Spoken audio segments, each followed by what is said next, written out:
Hi everybody, I'm Rebecca Coles and this is Rebecca's Garden on DVD. We've put together some of the best stories that we've had over the years to bring you this collection of getting started in your garden. Hopefully it's going to help you and inspire you and you'll enjoy getting those hands dirty. And if you like this DVD, you'll like the others that we have in the collection as well, including one on roses, flowers, gardening in the summer, gardening in the fall, and look for our holiday edition. Hope you enjoy the show, and until next time, keep those hands dirty.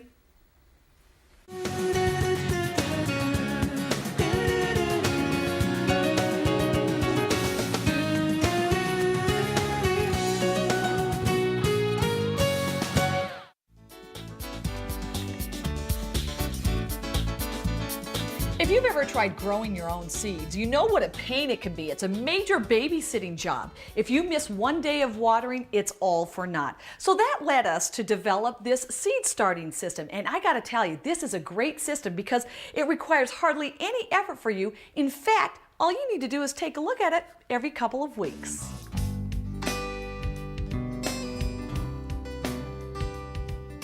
Now the first thing you need for this project, of course, is a rack. And I've searched high and low and I think I finally found the one that works perfectly. It's this wire rack. You see these a lot in restaurants. You can pick them up at kitchen stores or even restaurant supply stores. Now the reason I like this is because the shelves are adjustable, which is very nice. You can order at any size, but what I did is I ordered the size to fit the shop light. This is 4 feet, and this is where the wire rack is nice because all I need to do is attach chain to the light, put on a little S-hook, and I can hang this right from the rack. And one final thing about the lights, you can buy grow lights, which are pretty pricey, or you can save a lot of money and buy simple shop lights, just making sure you have a cool bulb and a warm bulb. These are usually sufficient just to grow the flowers. Another feature that's nice with this plant rack is that it has casters. That way we can move it wherever it needs to go. Okay, now that we've got the unit set up, next thing we need to do is get planting. Success from starting your own seeds comes with watering, and that's the magic of a kit I found from Gardener's Supply. It's a mail order catalog, or you can get more information on our website. And the reason these are so nice is because it has a bottom reservoir. We fill this up with water. On top of that sits a platform that has this wick. This helps pull up water so that when the plants are in the cells, they get water when they need it. You only have to water once every couple of weeks. No matter what container you use for planting, it's important that you use a soilless mixture for your new seedlings. This is very light and airy. And of course, being light and airy, it's important to pre-moisten it before you put it into the container. So I like to open the bag and just dump some water in. Once the flats are filled, it's time for the seeds. And keep in mind, the biggest mistake people make is they plant their seeds too deep. The rule of thumb is to plant them 2 to 3 times their diameter. So for these tiny snapdragon seeds, I'll simply press them into the soil. Then add a layer of sphagnum moss. This prevents a fungus called damping off, which can kill the seedlings overnight. Don't forget to label your plants. Then make sure there's enough water in the bottom of the tray before you stack things up. And finally, to get those seeds to germinate, they need a moist environment. So we're going to add this plastic dome, which acts as a miniature greenhouse. We'll keep this on until we see some green from the seedlings, and then we'll remove it. Until then, it's under the lights they go. Your seedlings will need 10 to 12 hours of light a day, so you might want to invest in a timer so you don't have to worry about the lights coming on. Also, it's important that the lights are as close to the seedlings as possible without touching them. So you can see I've lowered these down. We've got a couple of inches to spare in between, and then as the plants grow, I just adjust the chain. After a few weeks, your seedlings should be green and growing. Don't forget to check the bottom of the tray every 2 to 3 weeks and fill it up when necessary. Now what about fertilizing? Well, once your plants grow 3 sets of new leaves, it's time for them to be fed. And what I like to do is just take a water-soluble fertilizer at half strength, sprinkle that into the water, and then the plants feed themselves as well. It's a great deal. Now eventually these plants are going to outgrow their tiny little space in the cells, and when that happens, you can just pot them up in a larger container. These peat pots are great. Plant the plant inside, put it under the lights, keep it there, and when the weather is finally warm enough, you simply plant these right into your garden. So there you have it, my idea of a self-sufficient seed starting system. This is really a rack that rolls. Last year I had a beautiful plant growing in this pot.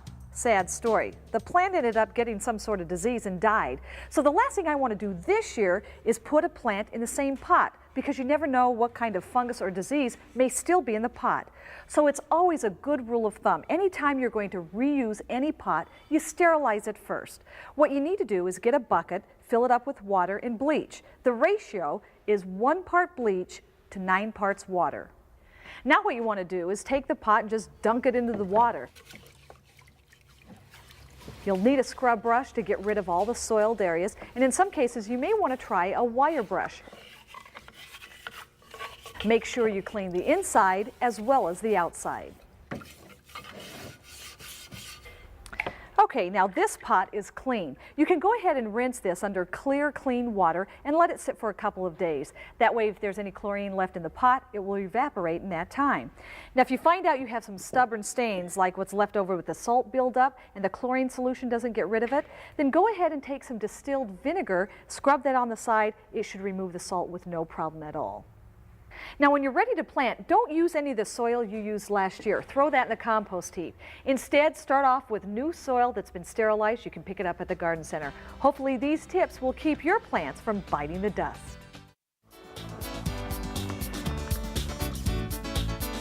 Well, if you're like me, come spring, once the snow melts and the ground thaws, you probably can't wait to dig in. And if you're planting warm season crops like tomatoes, peppers, and eggplant, you better restrain yourself, because if you plant these babies too early and there's a nip of frost, it could mean death. Typically, you don't plant your warm season crops until after the last frost, unless, of course, you know a few tricks.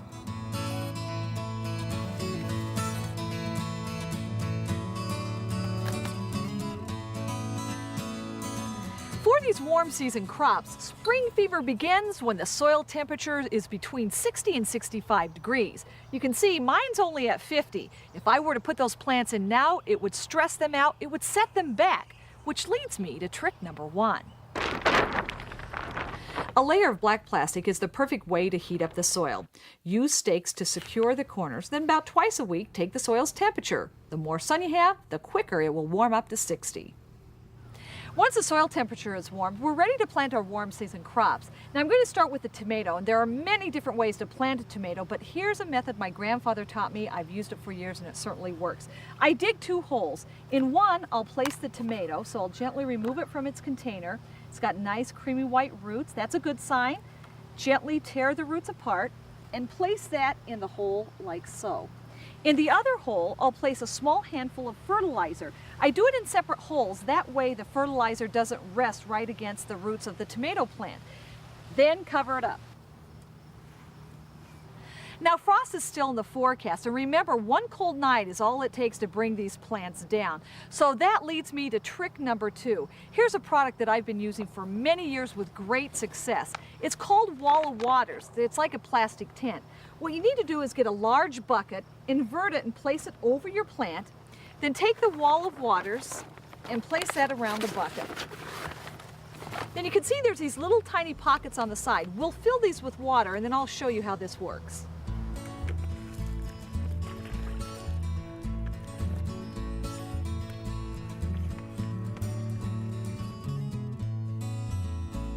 Once you've filled all the plastic pockets with water, you can then remove the bucket inside.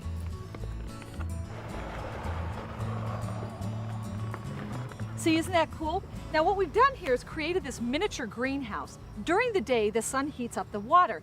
That warm water helps to insulate the plant at night. Now eventually the plant is going to shoot off and it's going to grow quickly. It'll come out of the top. At that point you have 2 choices. You can cut the Wall of Waters, except for I like to use it every year. So what I do is squish all the water out and just collapse it and then remove it at the end of the season. Another way to keep your plants warm is with the use of these cloches. They're plastic domes which you slip over the top of your plant. You have to be real careful with these because they can literally cook your plant. So it's important that the top of the cloche has some sort of venting system that will allow the hot air to escape. If you buy one that doesn't have the vent, you can simply cut one out or just make sure you remove these during the day. For the smallest seedlings, like this eggplant, simply dig through your recycling bin. I found this plastic juice bottle, cut out the bottom. It works great as a cloche, and if it's going to be a cold night, I can simply put the lid on top. So there you have it, some tricks on warming things up in your garden. And by trying this, the best part about it is you can extend your growing season by 4 to 6 weeks.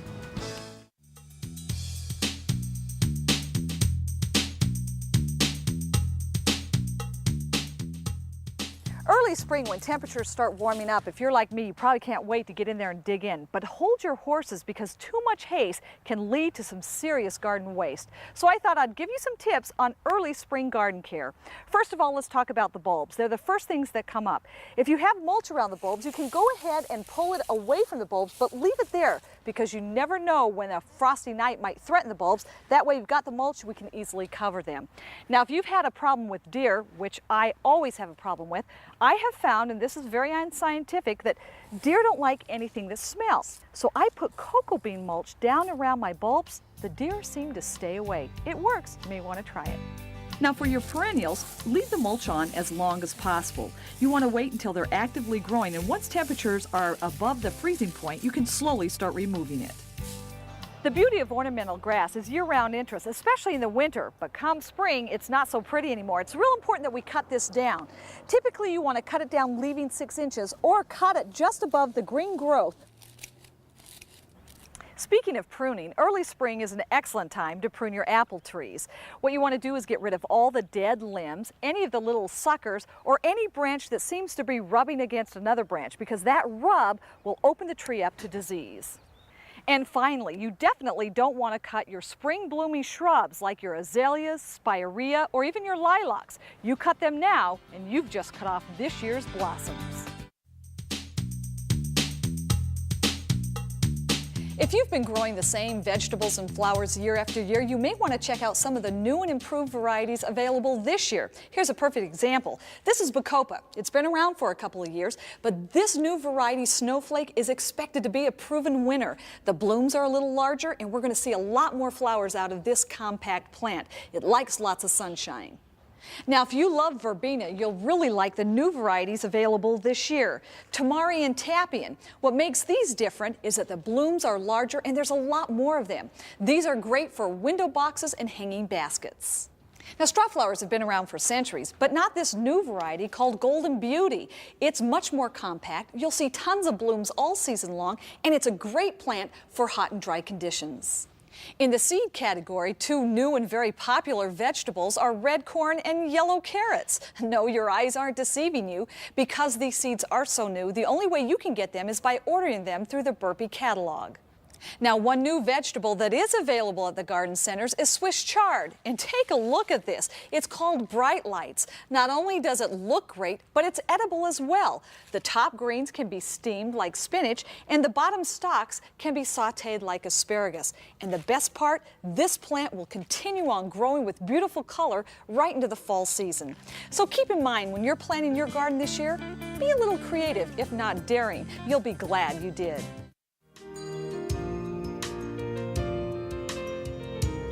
Flowering shrubs like these beautiful azaleas are a sure sign that spring has sprung. When hardly anything else is blooming, they come alive with color. And this is just one of the many varieties of flowering shrubs that can really highlight your garden in the spring. As the first sounds of spring arrive, so do the buds of your favorite flowering shrubs. From the vibrant colors of azaleas and rhododendrons to the soft pastels of lovely lilacs. Not only are their spring bouquets a feast for the eyes, their sweet fragrance is second to none. And of course, there are many other popular spring blooming bushes like forsythia, viburnum, honeysuckle, and spirea. With all of these choices, you're sure to find one that will brighten up the outside of your home. Now, before you pick your plant, you need to consider its size. While some are great around the house, others, if left alone, need room to roam like this lilac. But if you have the space, this makes an excellent screen for noise and traffic. When you go to buy your flowering shrubs, they'll look something like this, but don't be too surprised if they're not in bloom. They just may be past peak, like this forsythia. The thing that you really want to concentrate on is the health of the plant. You want to make sure you examine the leaves, both top and bottom, looking for any kind of insect damage. Also, take a gander at the stems. If they have any nicks or scars, just stay away from them. As far as price goes, keep this in mind. The smaller the container, the less you have to pay. The plant is going to be smaller, But then again, 3 to 5 years, they'll both be the same size. Most of your flowering shrubs appreciate a location that gets at least 6 hours of sun a day. They also like acidic soil, especially your azaleas and rhododendrons. So I went ahead and mixed in some pine needles and peat moss to help raise the acidity. Now, as far as time of the year to plant, I prefer planting them in the spring simply because they get more time to get established. Any time during the growing season is going to be fine as long as it's not during extreme heat. Now, as far as planting, the same rules apply with any perennial and shrub. You want to dig a hole that's as deep as a container and about 2 to 3 times as wide.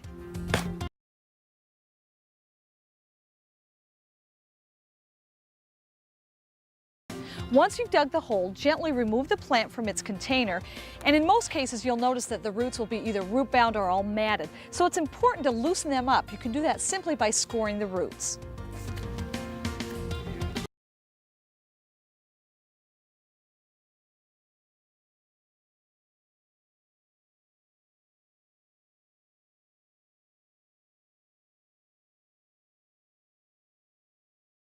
By itself, one is beautiful, but add a couple together and you've got a dramatic, beautiful appearance. So I'm going to stagger these behind me and you'll see what it looks like.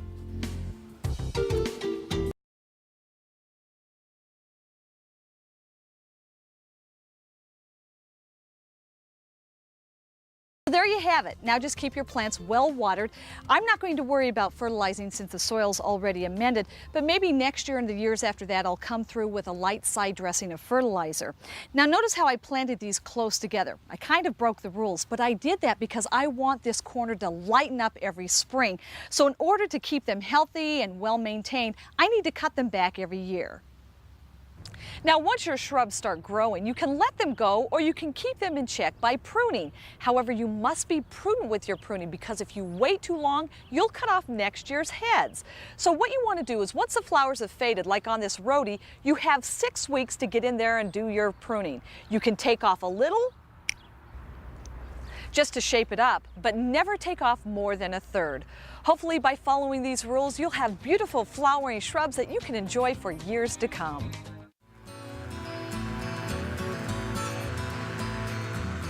Have you ever noticed that when spring arrives and the temperatures warm up, suddenly neighbors you haven't seen all winter long come rushing out of their homes almost as if the gates are open? They're all anxious to get their luscious lawns in shape. And you know what? You see it all. They're seeding, weeding, fertilizing, power raking, aerating, they're blowing, trimming, and of course mowing. And sometimes they're doing it all in one day. Not a good idea. There are some definite do's and don'ts when it comes to spring lawn care that you should know. Now, before you get started doing anything, you need to make a couple of decisions. First of all, do you want to control the crabgrass or do you want to lay down new lawn seed? Because you can't do both. The crabgrass controller will actually prevent the lawn seed from germinating. So let's say you have crabgrass and you want to control that. Well, you need to attack it early in the spring before it gets out of control. You can use a crabgrass preventer, or for an organic alternative, try corn gluten. Whatever you choose, use a spreader to apply it evenly. The best time to do this is when the daffodils are blooming. And remember, spring rains will help activate the ingredients. Now, if you decide to start a new lawn, or in this case patch an old one, you need to start by loosening up the soil. Just use a rake. Okay, now we're ready for the seed. Make sure whatever you get that it's top quality. You can save a lot of money and buy the seed in bulk, or for more money you can get a product that I really like. It's seed that's mixed with shredded newspaper. This stuff really works. Let me show you how. Apply a thin layer of the lawn patch, making sure you cover up all the open spaces, and then water thoroughly.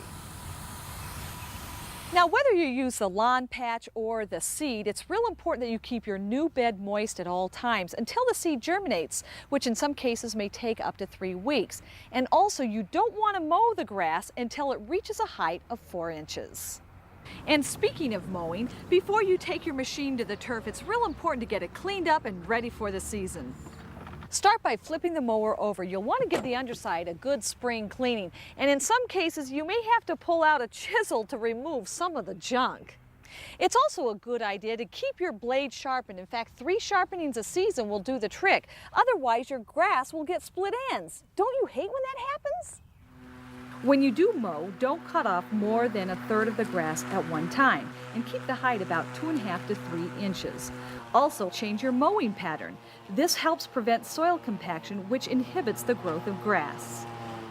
Watering is also an important part of spring lawn care. It's much better to give your lawn a deep soaking once a week rather than a light sprinkling 3 to 4 times a week. Watering early in the morning is best, and keep in mind most lawns need about 1 inch of water a week. Spring is also the time to go on weed patrol. Ha ha! Gotcha! Now, since I don't like to use herbicides, I try to find tools that might help get to the root of the problem, and I have found the Weed Hound always does the trick. The biggest mistake people make with their grass is that they fertilize it to death, literally. The best time to feed your lawn is with 2 applications in the fall. The only reason you would fertilize in the spring is if you miss the fall application. And don't worry if you think your lawn's not getting fed enough, because every time you mow your grass, if you leave the clippings on, you're giving it free nitrogen. And that's the best organic fertilizer you can get. There are some definite don'ts when it comes to spring lawn care. Don't aerate. It can damage the soil because the soil is just too moist in the spring. Plus, aeration opens up areas for weed seeds to germinate. And forget about power raking or dethatching. This is just too hard on the new sensitive spring roots. And finally, in the early spring when your soil is still soggy, try to keep your kids from playing on the grass, and for heaven's sakes, don't be dragging your wheelbarrow across it either. Hopefully these tips will make your neighbors green with envy. For more information on spring lawn care, check out my website at Rebecca'sGarden.com.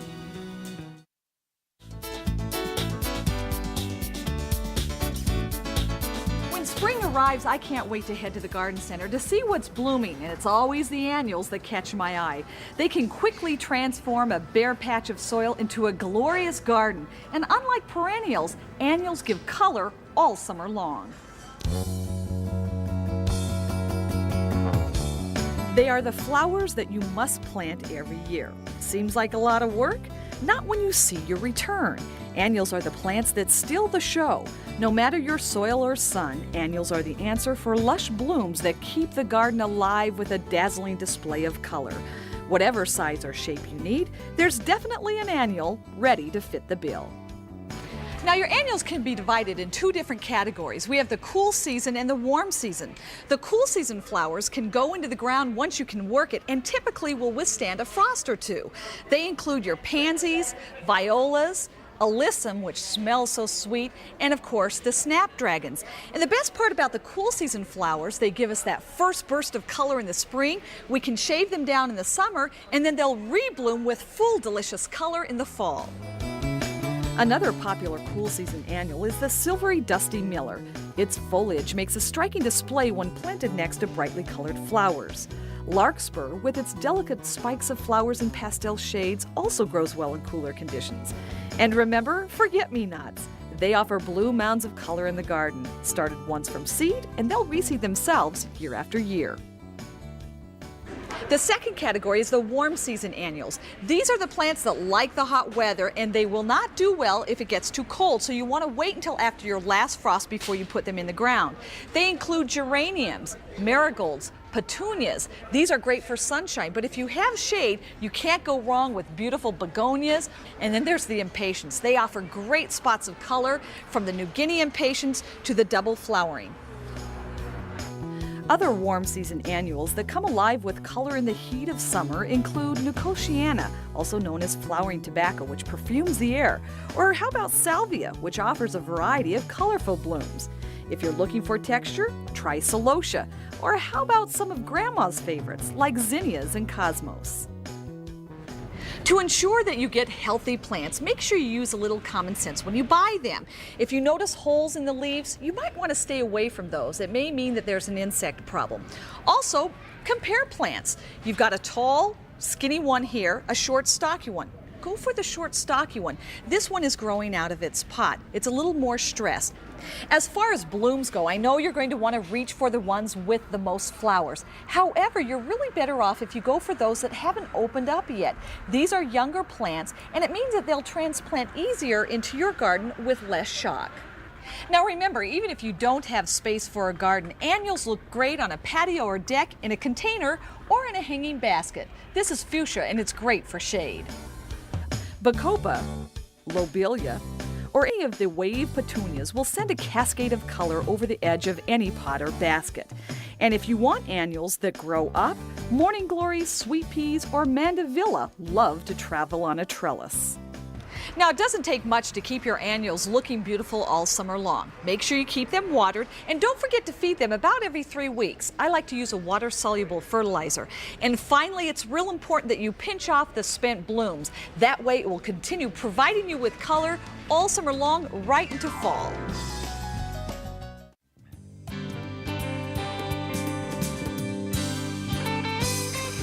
I don't know about you, but I love the smell and the look of fresh spring flowers. And if you're like me, you probably pop them into a vase. And although this looks great, I met a designer who's going to show us how to take these simple flowers and change them into these fabulous floral topiaries. It's great for any special occasion.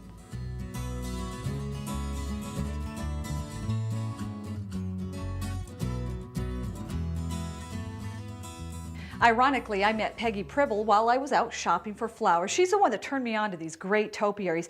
And Peggy, you look at this thing, you go, oh, that might be a little difficult to do, but you're going to say, no, it's not. They're really not. Okay, so what do we need then to do this? What you're going to need to do is look around your house and find a base. Anything will do as long as there are no holes in the bottom. That's important. Exactly. You want the water to stay in there. Then we're going to need some floral foam, known as Oasis. Okay. And we cover that with some sheet moss. And then we're going to need a roll of floral tape, some wire. We've got some ribbon here to choose from.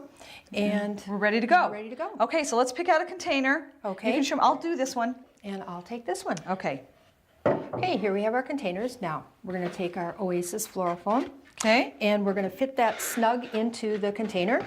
We're going to take the knife, cut it off at the height of the top of the container. Okay, I can do this. After you've cut the Oasis, make sure it fits firmly in the container. Then poke holes in it. Next, pour water all over the foam so that it's totally saturated. Now you're ready to add the moss on top. Just be sure to tuck in the edges. Might have to rip a little off. All right, now we're ready for our flowers. We've got some Alstroemeria here. These work well. They've got a good, sturdy, tall stem. And I'm going to hand you these, and I'm going to have you take off some of the leaves. We want to clean it up a little bit. Okay. This variety is called Rebecca. Oh, I thought it looked good. Okay, I've arranged my tulips here, so I'm ready to use the tape on mine. Now what I want you to do is loosely hold your flowers up towards the top. Oh, towards the top? Towards the top, and just position them around a little bit until They look good. they're looking good to you. What do you think? Looks good to me. I'm thinking it's All looking right. good. All right. Now we're ready for the floral tape. Great. Make sure you wrap the floral tape around the stems several times. Do this near the top and the bottom. This will help keep the stems firmly together. Next, determine the height that you want your flowers and then cut off the stems. Now just poke a hole in the Oasis and insert your topiary flower arrangement. All right, now we're ready to choose some ribbon. All right, I'll take To make this our white bow. one. You're going to do the white? Okay. For the best looking bow, Peg recommends making 4 to 5 loops. Then take a piece of the floral wire and wrap it around the ribbon connecting all the loops. To secure the finished bows, tuck the floral wire under the tape and add several bows to each arrangement. Wow, so that's it. This took us about 10 to 15 minutes. Really very easy, and it's interesting how the final touch, the ribbon, really kind of set the whole feeling of the bouquet. Raffia, loose, casual bouquet. The white ribbon really changed my arrangement into a more formal feel. Exactly. I've done a couple other pieces here using some other ribbon. Let me show you how it looks. Okay. Now this arrangement screams baby shower. Tell us what you've done here. Okay, just real simple. I've added some diaper pins hanging from the ribbon. I've got a little rattle here that I've stuck in here. And I've chosen yellow freesia because we don't know if it's a boy or a girl, so we've got the pink, blue, and the yellow going there. That is adorable. This one, no doubt, for the wedding. Exactly. It's a much more formal look. The tulle determines that along with the satin ribbon, and depending on the colors that the bride has chosen, you can change the color. And we've got the rubrum lily, which is traditionally a more elegant and formal flower. Well, thank you so much, Peg. You've given us some great ideas on how to decorate for those special occasions this spring. And keep in mind, we started out with a vase of flowers that looked like this and ended up with these fabulous topiaries. Which do you think looks best?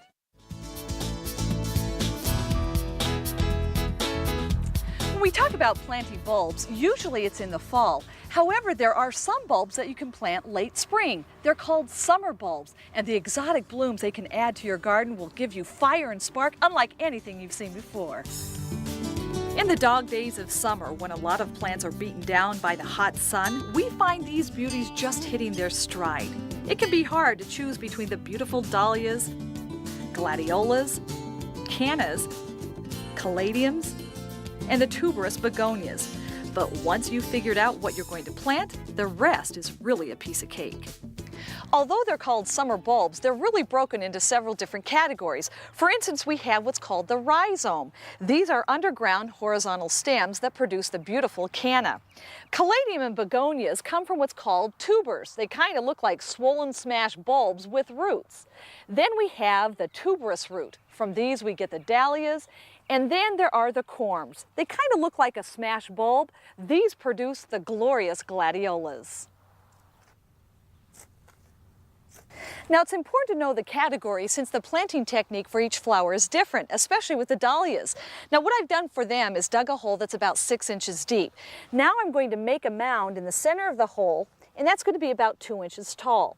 Now before you plant the dahlia, it's important to inspect each tuber. If they're hanging by a thread like this one here, you have to remove it. Otherwise, when you plant this, it will rot and could affect the whole structure of the flower.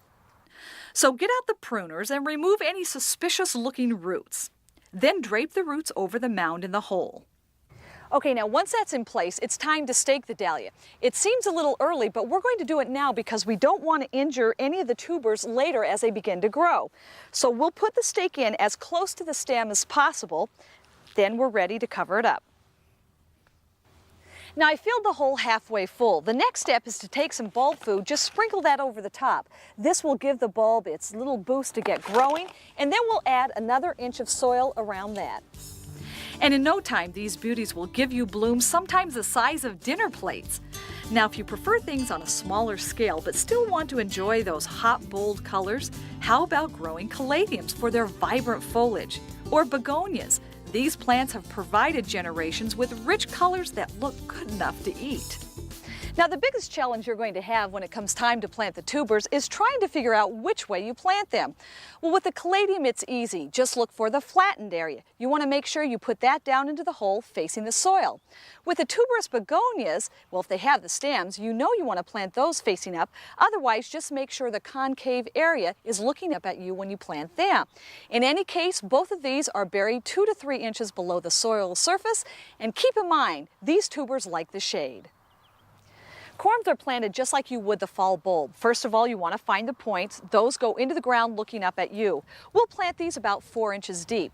And if you want a successive look of gladiolas, make sure you stagger the planting, which means every week plant a few more. As you see, glads can add a variety of color with great height to any garden. These slender beauties also make a great cut flower. Or how about bringing a little bit of the tropics into your backyard with cannas? And don't think their flowers are the only appeal. Their foliage can be just as stunning. Cannas are rhizomes, which leads us to the next category. Now, before you plant your rhizomes, it's important to inspect them carefully because sometimes you can't see the rot. But if you feel around and you feel a soft area like this right here, take a knife and just cut it off.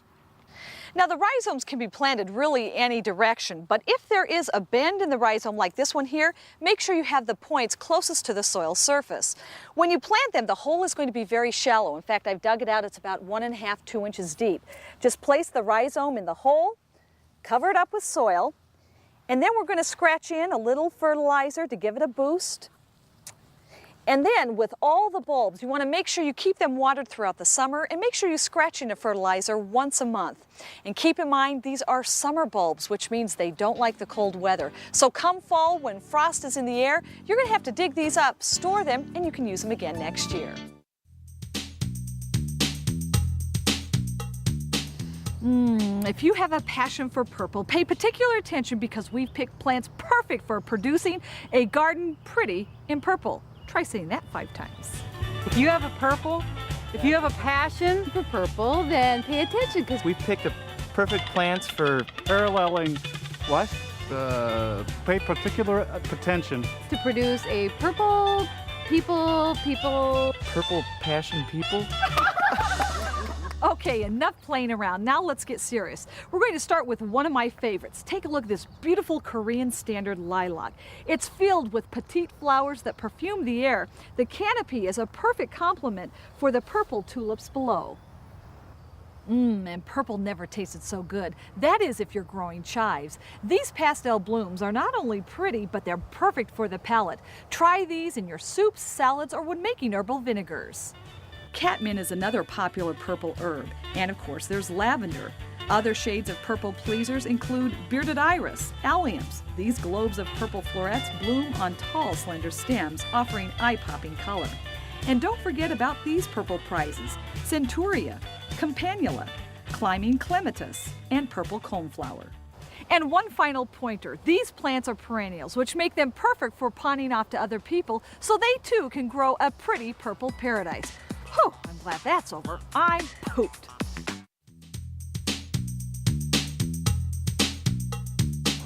It's spring, your garden's ready, and if you're like me, you can't wait to sink your hands in the soil. If you started any of your plants from seed, before you introduce them to the great outdoors, you have to acclimate them. Otherwise, they'll fry from too much sun or the wind will dry them out. You can get them ready by hardening them off, which means toughen them up. Now it's going to take a couple of weeks to get your plants hardened off or used to the sunshine. You'll want to start the first couple of days by moving them to a location that gets complete shade all day long, is protected from the wind, and if you expect any drastic changes in the temperatures, you'll want to move them back indoors. After a few days, move your plants into a shady spot that gets dappled sunlight. Then every couple of days, slowly inch them out toward the sunshine so that by the end of 2 weeks, they're in full sun and ready to take it on.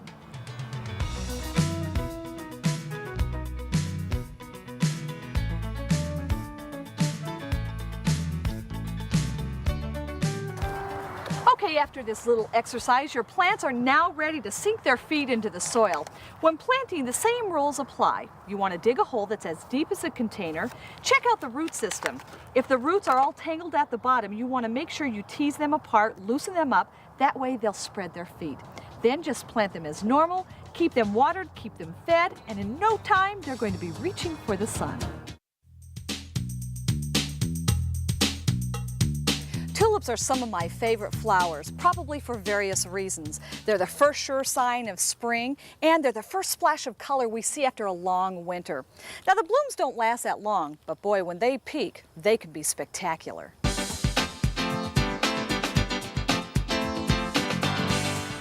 But eventually, those beautiful blooms will fade and look something like this. Your first inclination is going to be to come out and saw the plants down, but don't do that because now the plant is storing energy for next year's bulb. What you can remove, however, are the spent blooms. In fact, you don't want them to go to seed, so just remove the top.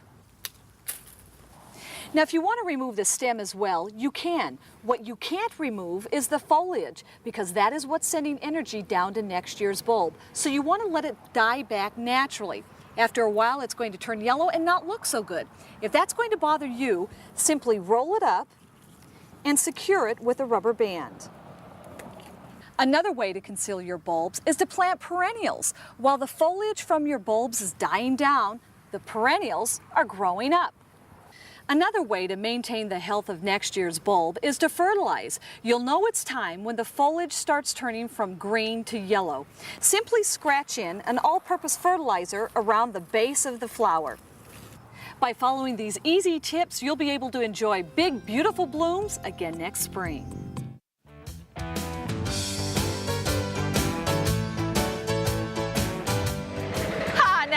the way to mow the lawn. I don't know about you, but I find mowing the lawn to be a chore and a lot of hard work. But you know what? Times have changed. Mowers are a lot easier to operate, they're safer, and they're quieter. There's a lot of choices out there, as you'll see. You just have to know which mower is right for you.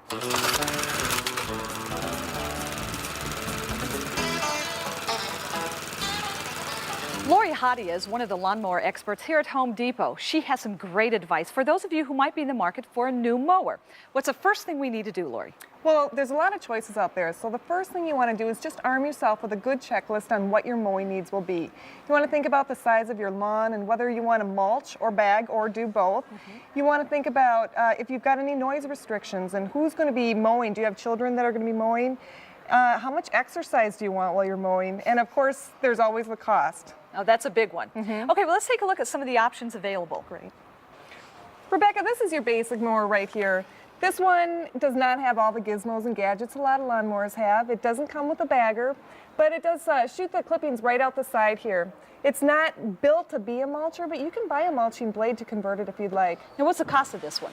This one is very affordable. It starts about $100. Oh, great for somebody on a limited budget then. Exactly. Now here's the next step up. This one is still a push mower. It's not self-propelled, so you can still get your exercise. But this has a lot of features and benefits that the other one didn't have. This is what we call a 3-in-1. It comes with the bagger. It's also made to be a mulching mower, so you don't have to change the blade, or you can side shoot. And the really neat thing about this is it's just so easy to change the bag. Oh my gosh, it used to be so hard. And I noticed the bag is on the back. Yeah, it makes for a lot more even mowing, I guess. All the weight is back here instead of on one side or the other. And what about getting around trees? Much easier. All right, now, so what's the deal with the big tires? This has gotten to be a really popular feature on lawnmowers. It goes over bumpy areas a little bit better and just makes for smoother mowing. Now, this lawnmower has all the same features, except this one is self-propelled, which means less muscle is needed on this one, right? It's a lot less work. The wheels actually turn themselves, so all you have to do is guide the mower where you want it to go. Ooh, I like that benefit. Now, tell me, one says rear-wheel drive, the other one says front-wheel drive. It's kind of like buying a car. What's the difference with a mower? The front-wheel drive is a newer feature on lawnmowers, and it's great if you've got a lot of tight little areas or you want to get in and out between bushes. But in most cases, you're going to want to stick with your rear-wheel drive. If you're bagging, if you have hills, if you're just going back and forth a lot, this is a lot better option. Oh, good. Now, the safety latch here, a lot of the mowers now have it, is that right? Yeah, this is a law that your lawnmower has to have some kind of a kill switch on it, where all you have to do is let go of it, and it automatically turns the blade off. Oh, that's especially nice if you have a teenager cutting the grass. It's a lot safer. What are we talking cost for these mowers? Depending on which one, they run about $250 to $400. Okay. Next, we have the electric lawnmowers, the lawnmowers of the future, simply because there's no pollution associated with these mowers. They're quiet and really quite low maintenance. Now, we have two different kinds here. Right. This one has the cord attached. You need to plug it in, and this one is a cordless, battery-powered mower. Now, I think I would like this one because I've had the one with the cord, and it's a little monotonous trying to keep the cord out of the blade's way. Plus, if you have a larger lawn, you need a lot of cord. Exactly. This one's really nice. This one will do about 1/4 of an acre on a single charge, or you can get an even bigger one that's a mulching bagger. Same thing as all the others. 3-in-1 that'll do a 1/2 acre on a single charge. Wow. And what is the cost of these? They start at about $150 and go up to about $500. So same thing. And then you have the riding mower. Definitely a machine for the big jobs. Lori says this works great if you have a 1/2 acre or more, and it also has a feature where you can add attachments, so you can seed, fertilize, aerate, even dethatch. As you can see, there's a lot of different choices when it comes to buying lawnmowers. You just have to figure out which one is going to work best for you. And then you do what I do. You train the neighbor kid to use it. When you think of wreaths, you probably think fall or holidays. Well, the seasons are changing, and so are wreaths. So out with the old and in with the new. Today I'm going to show you how to use spring flowers to dress up your door and show you a new twist on wreaths.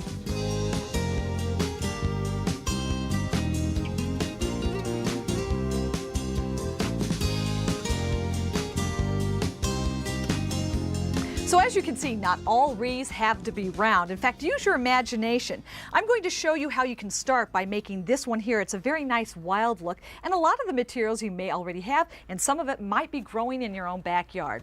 For this one, you need to start off with a foundation, and for that we stopped by a craft store and picked up this simple wreath. This is what we're going to build this entire wreath on. You'll need some wire. I've got Spanish moss here, some pots, of course plants, a little bit of ribbon, and twigs. And for this, we're using pussy willow and dogwood. For the first step, we're going to make small bundles of red dogwood. Cut the twigs to a length of about 6 to 8 inches. The bundle should contain about 6 to 8 sticks. Then take the wire and fasten them securely. Leave some extra wire at the end to attach to the wreath. Now, once you get the bundles, you want to attach them to the wreath with the wire like so, and then we'll continue adding the rest of the bundles, trying to overlap on top of each other, and the point here is we're covering up the wreath below.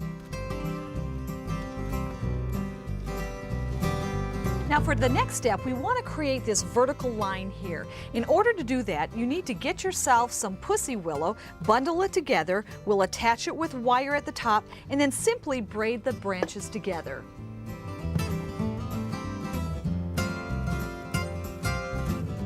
Once you're done braiding, use some wire to secure it. Then simply place the braid in the center of the wreath and wire it into place. Now you just want to fill in around the edges by using bits and pieces of the pussy willow and dogwood. We want to fill it in so we create this nice wild effect.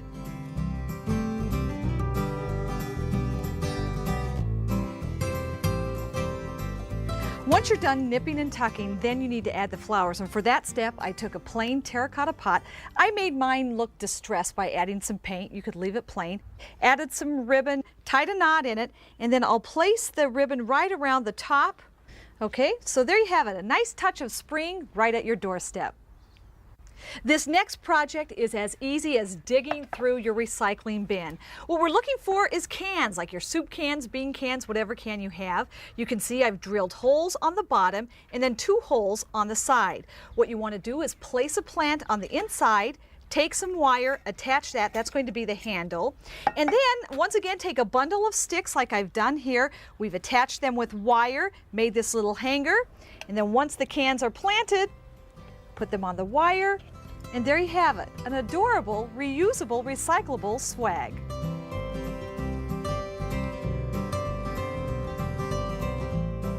If you want something that's a little more dressy, that has a vertical appeal, you might like this arrangement. It's very simple. We simply gathered up some sticks, and you can see we've attached them with wire, making the bundle once again. And as far as the flowers are concerned, this is the easy part. All you need to do is pick up these little cardboard cones. You can find them at any craft store. To the outside of that, we glued on this moss. Then, on the inside, you go ahead and plant the flowers of your choice, add some ribbon, and there you go. See, look how nice this looks. I think it's a great invitation on any door. And the best part about these wreaths is that we can change out the flowers as the seasons change. So once we get into the heat of summer, we can take out the pansies and replace them with something like an impatient, lobelia, or even alyssum.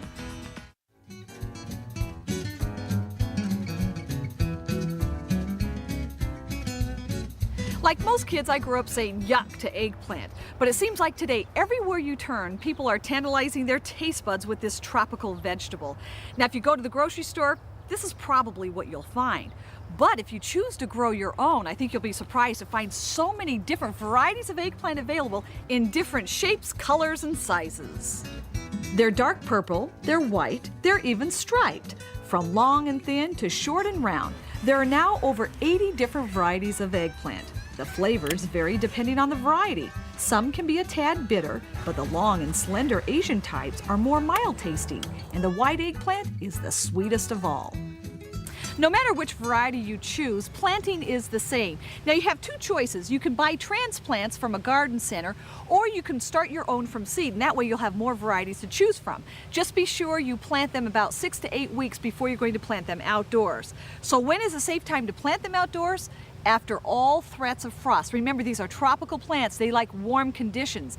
And the soil temperature has to be warm enough too. So how warm is warm? take a look at your chives. When they're in bloom, you know it's time for the eggplant to go in. They like hot, sunny conditions, so make sure your location gets plenty of sunshine at least 6 to 8 hours a day. And you want well-drained soil, something amended. Here we added some alfalfa mulch, peat moss, cow manure, and compost. So this soil is ready. Now we're ready to dig in. Start by digging a hole as deep as the container. Then carefully remove the eggplant. Place it in the hole and cover it up. Be sure to label each variety and try to space each plant about 2 feet apart. Each row should be about 3 to 4 feet apart. All right, now that we've got them planted, it's important that you keep these well watered. They will get very thirsty, and don't worry about fertilizing until you see little baby fruits developing. If there's any threat at all for frost or really cold temperatures, it's important you keep them covered overnight, or you can take a milk jug or juice container, cut out the bottom, and simply slip it over the top. This is a perfect cloche, will keep them warm overnight. Now the hard part, we just have to sit back and wait for a few months, and in no time, we're gonna be picking our own eggplant. While it's growing and as the weather warms up, add a layer of mulch around the base of the plant. This helps the soil retain water while keeping competition from weeds at bay. Also, once the plant sets flowers, which then grow into small fruits, it's time to fertilize with fish emulsion every 3 to 4 weeks. This will help boost your bounty and help avoid pest problems. And the best part about eggplant is you can harvest it once the fruit is set, because actually the younger the eggplant, the sweeter it tastes. If you wait too long, it starts tasting bitter. You just want to be sure that the skin of the eggplant is nice and glossy. And notice how I press into it? See, there's no indent. That means this eggplant is ready to be eaten. You'll need a pair of sharpened pruners when harvesting eggplant. The stems tend to be tough and woody, not to mention laden with tiny spines. Simply cut the stem about 1 to 2 inches away from the eggplant. Boy, look how beautiful. This is called blue marble. There's also Ichiban, and how about this creamy white Cloud 9? Now here's a beauty. This is called Neon Flash, or how about this one, perfect for me, it's called Diva. And like most vegetables, remember, the more prudent you are when picking your eggplant, the more fruits the plant will produce. So what do you do with all that extra eggplant coming out of the garden? How about a simple recipe? It's eggplant marinara. You need eggplant that's sliced to about 1/4 inch thick, your favorite spaghetti sauce, shredded mozzarella, a little bit of olive oil, some garlic salt, and for garnish, maybe some basil or oregano. You're going to start by cutting the eggplant again, 1/4 inch slices.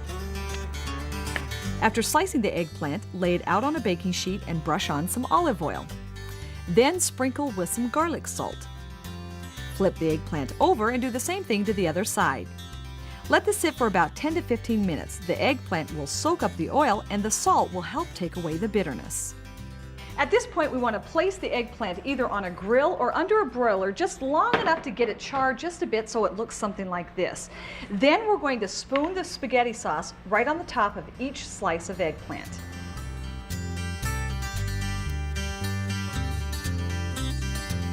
All right, now we'll just sprinkle on some mozzarella. You can also garnish the top with some chopped basil or oregano. Then put the eggplant under the broiler for just a few minutes. Wait until the cheese is melted and bubbly, then remove. Now just assemble the eggplant on a platter, and this is what you get. Eggplant marinara. But don't tell the kids that. Tell them it's personal plant pizza. Then they'll eat it.